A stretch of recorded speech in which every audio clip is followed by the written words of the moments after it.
Hey guys, how's it going? Welcome back to my channel. Today I'm continuing with my Eurythmics discography journey, and we have made it to their third studio album from 1983 called Touch. I'm extremely pumped up to be listening to this album for the first time because from my understanding, just like Sweet Dreams Are Made of this album was also a very big deal. It was also released the same year as Sweet Dreams Are Made of This, so 2 albums in 1 year from the Eurythmics. They really were on cloud 9. They were riding off of the success of Sweet Dreams Are Made of This, so they had to put out their next album as soon as possible, so they were really capitalizing on the mega smash that was Sweet Dreams Are Made of This. Now, this album did make Rolling Stones' list of the 500 greatest albums of all time back in 2003 and again in 2012. And I will be listening to the bonus track version of Touch. So I will be listening to a total of 13 songs in today's video for a total of 59 minutes. And from my understanding, I haven't heard any of these songs before, with the exception of Here Comes the Rain Again. Now, I vaguely remember this song. I kind of remember the chorus, but I pretty much don't remember a good 95% of this track. But anyway, let's get into it with track 1, Here Comes the Rain Again.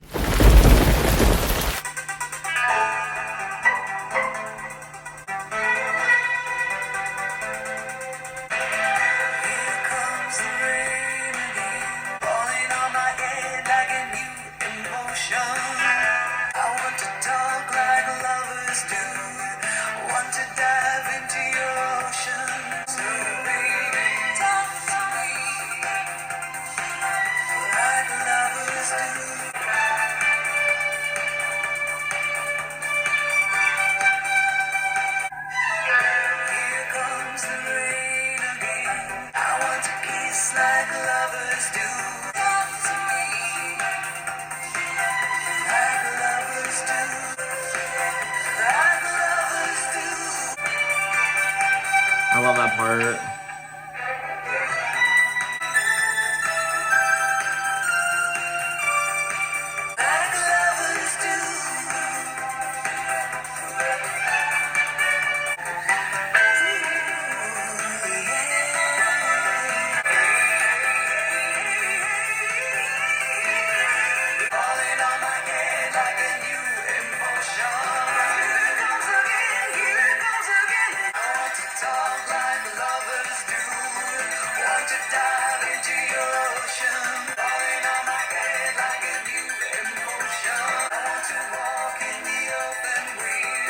That was track 1, Here Comes the Rain Again, and hands down, this has to be one of my favorite Eurythmics songs out of their first 3 albums. I mean, that's a no-brainer. I absolutely adore the overall production on this track, the strings, and just the synths, but the strings, oh my god.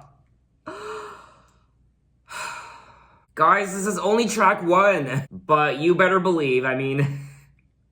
I'll be listening to this song non-stop in the coming months. Here Comes the Rain Again, falling on my head like a memory, falling on my head like a new emotion. I want to walk in the open wind. I want to talk like lovers do. I like this part here. Want to dive into your ocean. Is it raining with you? So baby, talk to me like lovers do. Walk with me like lovers do. Talk to me like lovers do. Now, this was selected as the 3rd single from the album, and I'm a bit shocked because you'd think they would have released this as the lead single or 2nd single, but I actually, like I said at the beginning of the video, I haven't heard any of the other songs before, from my understanding, so who knows, maybe Who's That Girl and Right By Your Side are also bops, so I will soon find out. When talking about the song, Dave Stewart said he enjoyed creating a melancholy mood in his songs, and it's something at which he excels in. He said, Here Comes the Rain Again is a kind of perfect one where it has a mixture of things because I'm playing a B minor, but then I change it to put a B natural.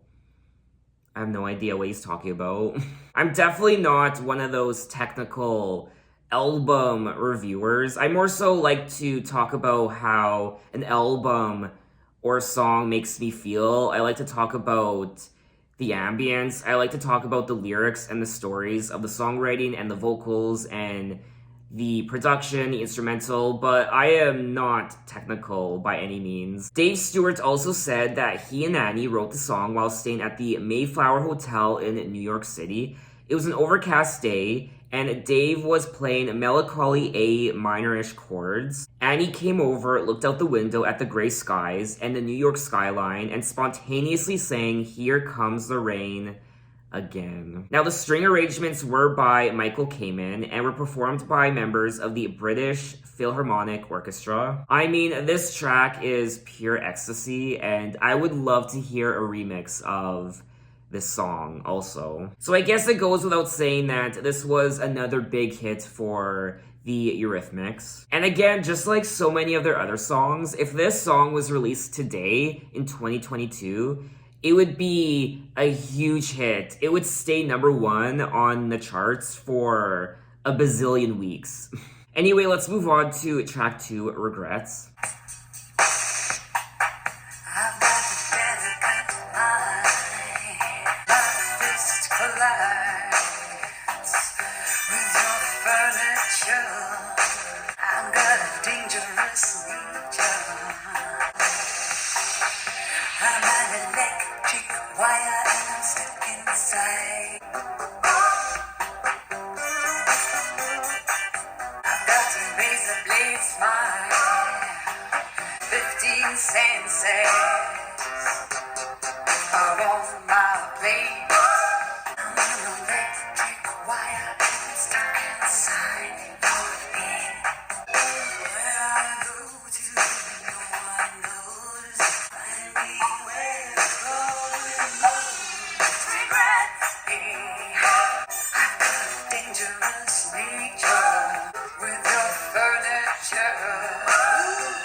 That was track 2, Regrets. Wow. Another fantastic song, that instrumental, oh my god. And Annie's vocals. I mean, Dave and Annie are just so perfectly in sync with each other. Both of them are a 10 out of 10. I've got a delicate mind, I've got a dangerous nature, and my fist collides with your furniture. I like that part. I'm an electric wire, and I'm stuck inside your head. I'm a hungry Mohican. I don't know what that is. I've got a razor blade smile, so don't come near me. There's something quite aggressive and badass about this track. A Mohican is a North American Indian tribe of what is now the upper Hudson River Valley above the Catskill Mountains in New York State. Okay, see, you learn something new every day. I always love it when the Eurythmics use horns in one of their songs. 15 senses are on my plate, all the things that you love to hate. Regrets. Find me where the cold wind blows. Anyway, let's move on to track 3, Right by Your Side.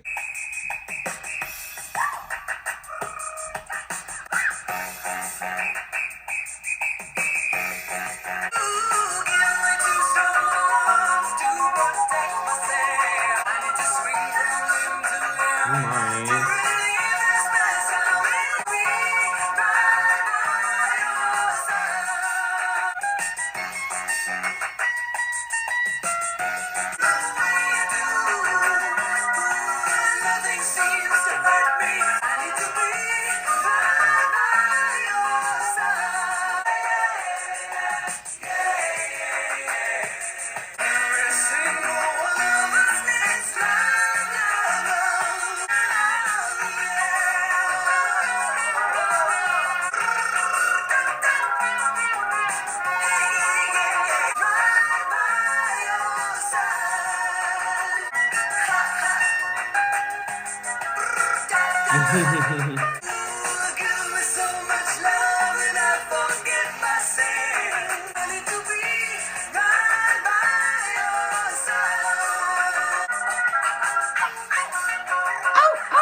What in the under the sea was that?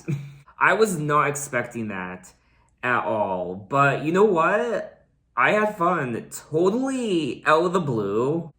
It was fun. The overall Caribbean aesthetic to the track was enjoyable, and again, the horns were wonderful to listen to. Give me two strong arms to protect myself. Give me so much love that I forget myself. I need to swing from limb to limb to relieve this mess I'm in. Because when depression starts to win, I need to be right by your side. So there is something quite adventurous about this track. Production wise, it's a lot of fun, but she is singing about this depression she has, and there is only one way to relieve this depression. It's to swing from limb to limb, and she needs your strong arms around her. When I'm close to you, I'm so full of desire. When you set my head on fire, I need to be right by your side. Love, love, love. Everybody needs to give and receive love. Every single day can drag us down, down, down,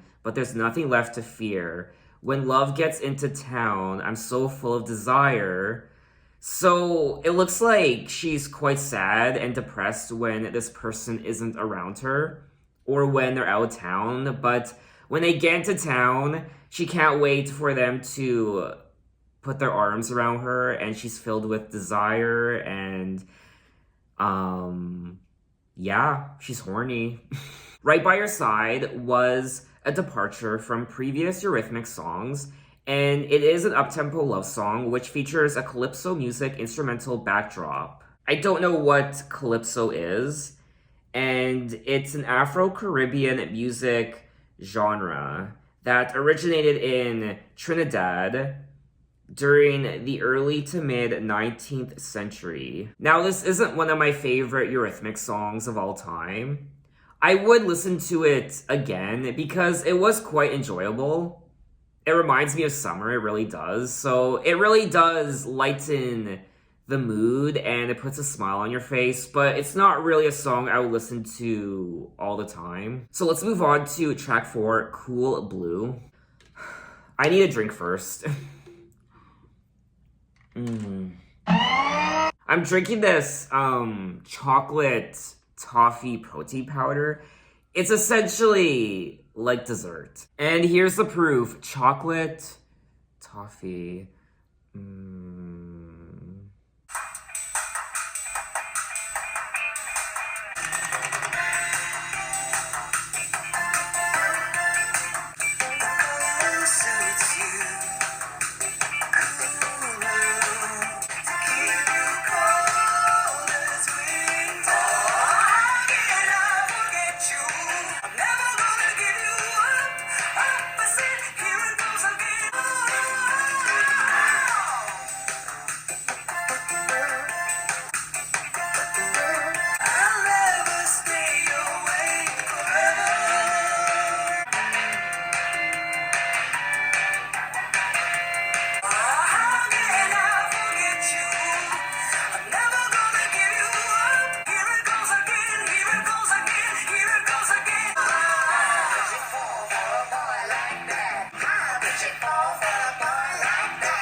That was track 4, Cool Blue, and another solid track on the album, and I can't be the only one who is reminded of Grace Jones when I listen to almost all these songs. Another Eurythmics song that is pure synth bliss, and The horns also make a return. Blue, the color suits you. Cool blue. How will you stay this way forever? Blue again. It's a last-day chill to keep you cold as winter. How can I forget you? I'm never gonna give you up. Up, I said. How can I forget you, baby? Here it comes again. And then Annie goes on to say, how could she fall for a boy like that? How could she fall for a boy like that? Now, I have a question for you. Which color do you think suits me? And you can't just say blue or red or green or whatever. You have to say a specific shade of that color. So baby blue or neon yellow or emerald green or burnt orange. I enjoyed bopping my head to this track. I enjoyed dancing to it, so I would listen to it again. But anyway, let's move on to track 5. Who's That Girl? I don't know her.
That was track 5, Who's That Girl? And the overall production on this track was absolute fire, just like all the other tracks. And the overall production on this album so far is, I think, just as good as their prior album, Sweet Dreams or May of This. Now, of course, this was selected as the lead single from the album, and I liked it. I think out of their first 3 albums, this album, Touch, has the strongest lead single. I wasn't very impressed with the lead singles from their 2 other albums, Sweet Dreams Are Made of This and In the Garden. Who's That Girl? The Language of Love, Slips from My Lover's Tongue, Cooler Than Ice Cream, and Warmer Than the Sun. Dumb Hearts Get Broken, Just Like China Cups. The Language of Love has left me broken on the rocks, but there's just one thing. I really want to know who's that girl running around with you. Tell me, who's that bitch? I mean, girl. Who is that girl? I would love to know as well. I like the cover for the single of Who's That Girl. Both Dave and Annie appear in the photo, but Annie appears as a man.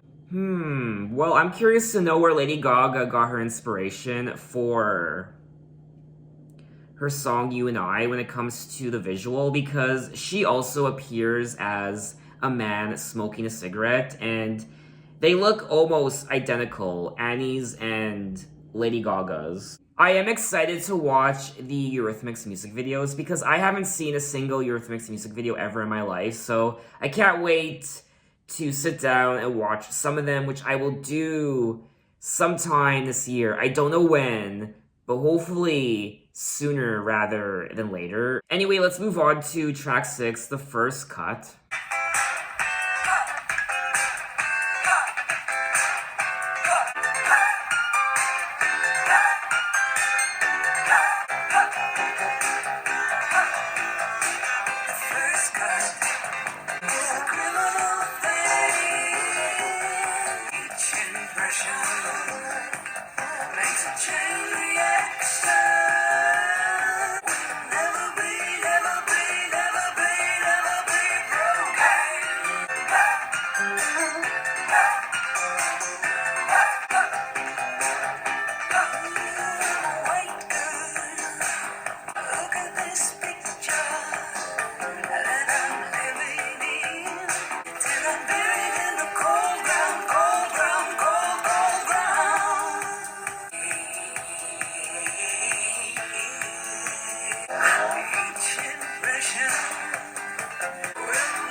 That was track 6, the first cut, and this was another solid, enjoyable track on the album. Production, it's honestly just as good as all the other tracks I listened to. The first cut is a criminal thing. The first cut goes deeper in. Each impression makes a chain reaction.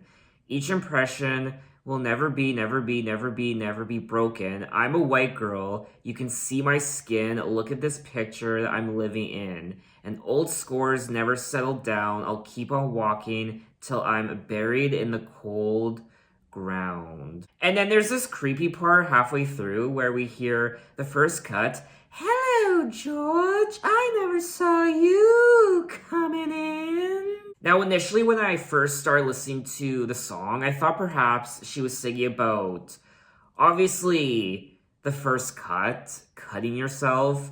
The first cut goes deeper in. And she says, I'm a white girl, you can see my skin.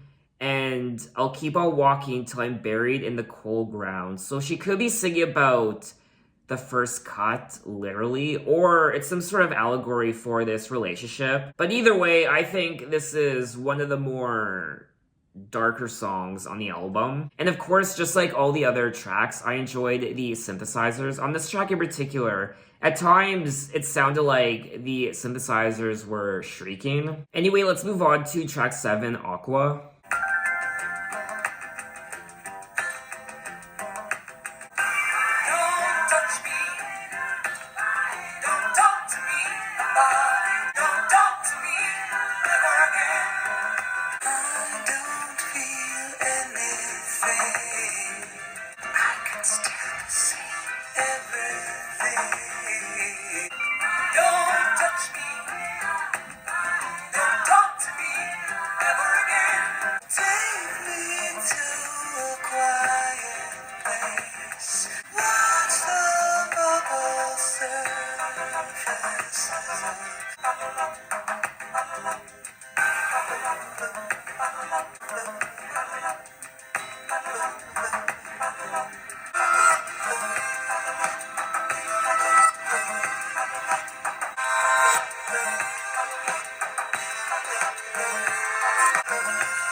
That was track 7, Aqua, and this is definitely one of the most, if not the most intriguing song on the album. Annie's vocals were also quite haunting to listen to and even deranged in parts. At one point, we hear her go, it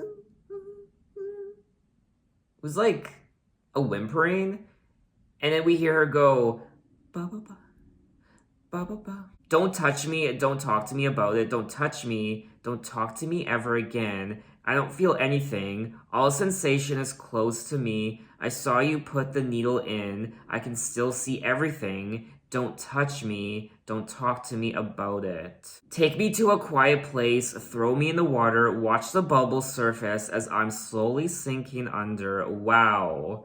This is for sure, just like track 6, the first cut, this also is a dark song to listen to. There's also some chanting happening in the background, some sort of tribal chanting. So leave a comment down below if you guys know the true meaning, the real story behind these last 2 tracks, the first cut and Aqua. Let me know in the comments down below. I would listen to this track again just because it's so odd to listen to. Don't touch me, don't talk to me ever again. Never again, never again, never again. Don't touch me, don't talk to me about it. But anyway, let's move on to track 8. No fear, no hate, no pain, no broken hearts.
That was track 8, No Fear, No Hate, No Pain, No Broken Hearts. Wow. Wow, wow, wow, wow, wow, wow, wow. I feel like this is one of the best songs on the album thus far. Especially Annie's vocal performance. I mean, it was so wild and passionate and raw and bizarre and emotional, and definitely her best vocal performance thus far on this album. Well, in the morning when our days begin and it feels like cold, cold steel, when the sun comes up, it's like a new commotion. I like the little ha's she does throughout the song. You said nobody told you it would feel like this. Ha! No fear, no hate, no pain, no broken hearts. And she keeps repeating that quite a bit. You've got the killing gun held in your hand and it feels like cold steel. You say shoot, shoot, shoot it up. Another dark song on the album, and this is something I've come to know about the Eurythmics and their first few albums, is they do touch on very dark, personal, and emotional events that they personally have gone through. They also use these cold and isolating and angry words in their songs quite a bit, and violence and fear, and they even touch on death and suicide and depression. No broken hearts, don't give me no fear, no hate, no pain, no broken hearts. Give me no pain.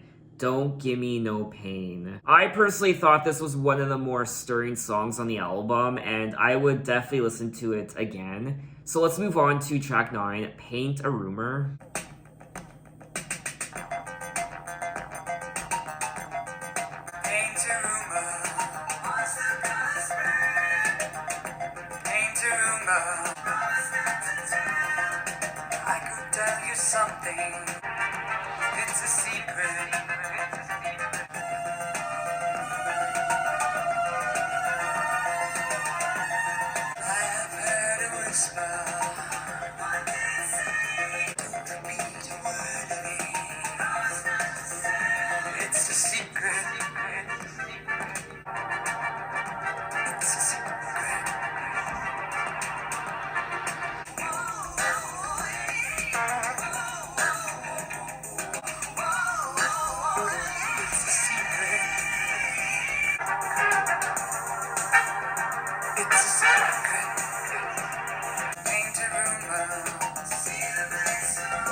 That was track 9, Paint a Rumor.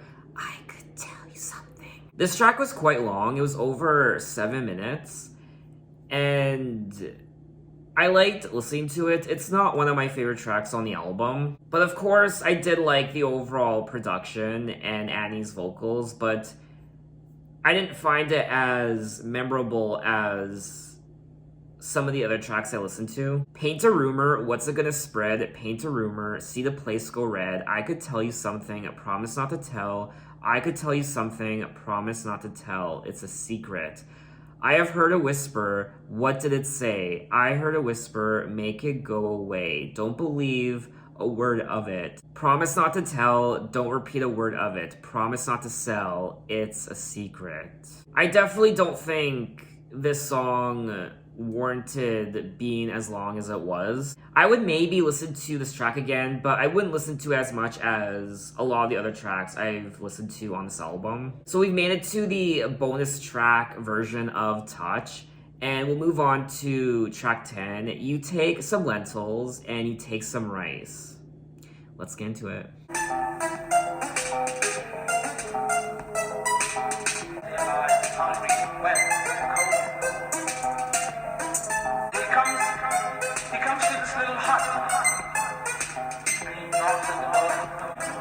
Already made, but here's some lentils and here's some rice. Please go to your jar and lentils and rice in there, some water, and start to say, look at all we have.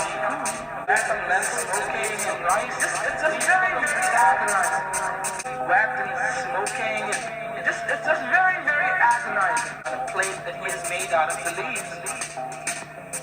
Cool down. That was track 10. You take some lentils and you take some rice, and it was purely instrumental, but then slowly and surely we hear these mumblings, and the mumblings grow louder and more articulate, and there's this guy talking about lentils and rice and cooking them, making something. I don't know. I don't know who this guy is. Maybe it's a snippet from something like a movie or TV show, or I just don't know the significance behind the voice on this track. So if you guys know, please let me know. And overall, I mean, obviously I wouldn't listen to this song again. Let's be real. So let's move on to track 11, ABC Freeform, another bonus track.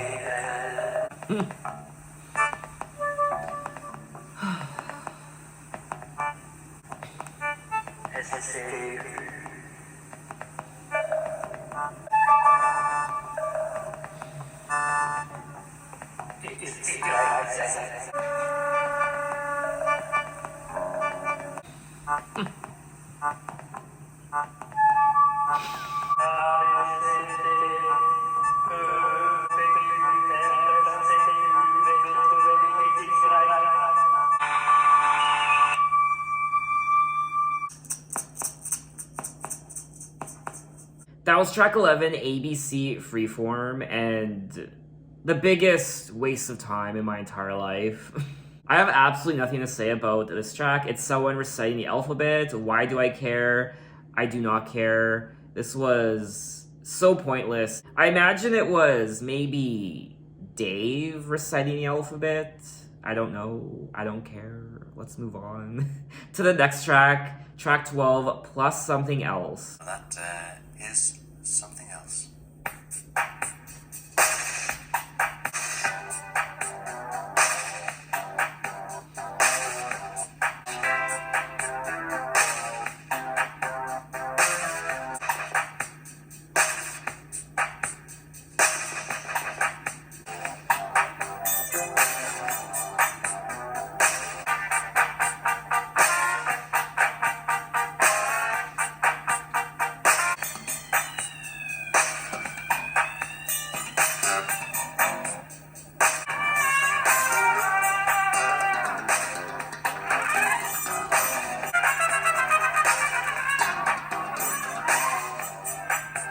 That was track 12, Plus Something Else, and this was purely instrumental.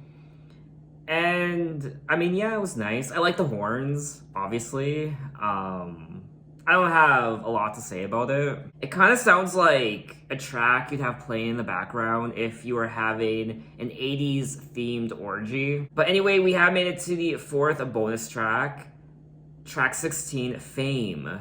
Let's get into it.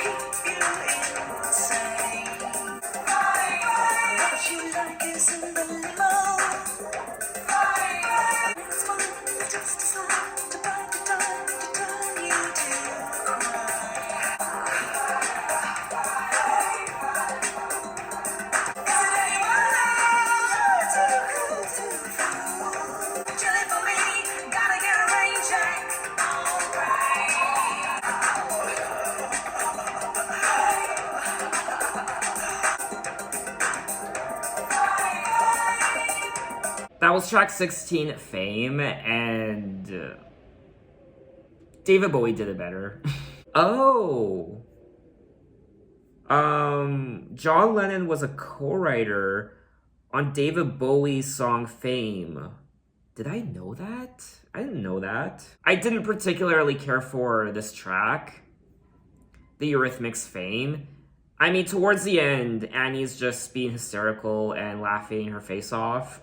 So yeah, I definitely won't be listening to this track again anytime soon. So that was all 9 tracks of Touch by the Eurythmics, plus 4 bonus tracks, which are for sure throwaways. Do not waste your time with those tracks. But when it comes to the original 9 tracks from Touch, I did enjoy myself. I think this album is pretty much just as good as their prior album, Sweet Dreams Are Made of This. If I had to choose between this album, Touch, or their prior album, Sweet Dreams Are Made of This, I would select their prior album, Sweet Dreams Are Made of This, as my preference. This is a good album. I don't want to say that Sweet Dreams Are Made of This is better, but I think the songs on that album are more memorable. I mean, the production on this album is just as good as Sweet Dreams Are Made of This. So thank you, Dave Stewart, for another wonderful album that you produced. I liked the horns on quite a few of these tracks. That was another highlight. And of course, the synth pop and other instruments like the strings also on a couple of these tracks. And I think the songwriting on this album is pretty much on par with their prior album, Sweet Dreams Are Made of This. I mean, when it comes to the Eurythmics and their music, I don't think their songwriting is always the strongest or the highlight. When it comes to the Eurythmics, the highlights of their music for me is Annie's vocals and Dave's overall production. Some of these tracks do deal with dark subject matter, just like their other 2 albums that I've already listened to. And also, Annie's vocals, just as good as ever. And she really does shine through on these tracks. The emotion and the anger and the love and the vulnerability we hear in her vocals is always such a treat to listen to. Her vocals are always filled with raw emotion and personality. You can always tell what she's feeling just from how she sings the song. I personally think their prior album, Sweet Dreams Are Made of This, had the bigger hits, but this album also has some great hits on it as well, just not as big as their prior album. But I would listen to almost all these songs again. I would actually listen to each and every one of these songs again. I think each and every song on here is solid, and I think the overall album is great. So I think that's all I have to say on Touch. And in my next Eurythmics video, we will move on to what looks like a soundtrack album from 1984 called 1984 For the Love of Big Brother. So I'll leave it up to you guys. Should I skip over this album or should I check it out? You guys have listened to this album already, so you will know. If none of you comment on whether I should skip it or not, I will probably still listen to it. So I'm very much looking forward to that, and thanks for watching, guys. You can find me on Twitter, you can find me on Instagram, you can message me, you can say, hey, how are you? And I'll see you next time. Take care.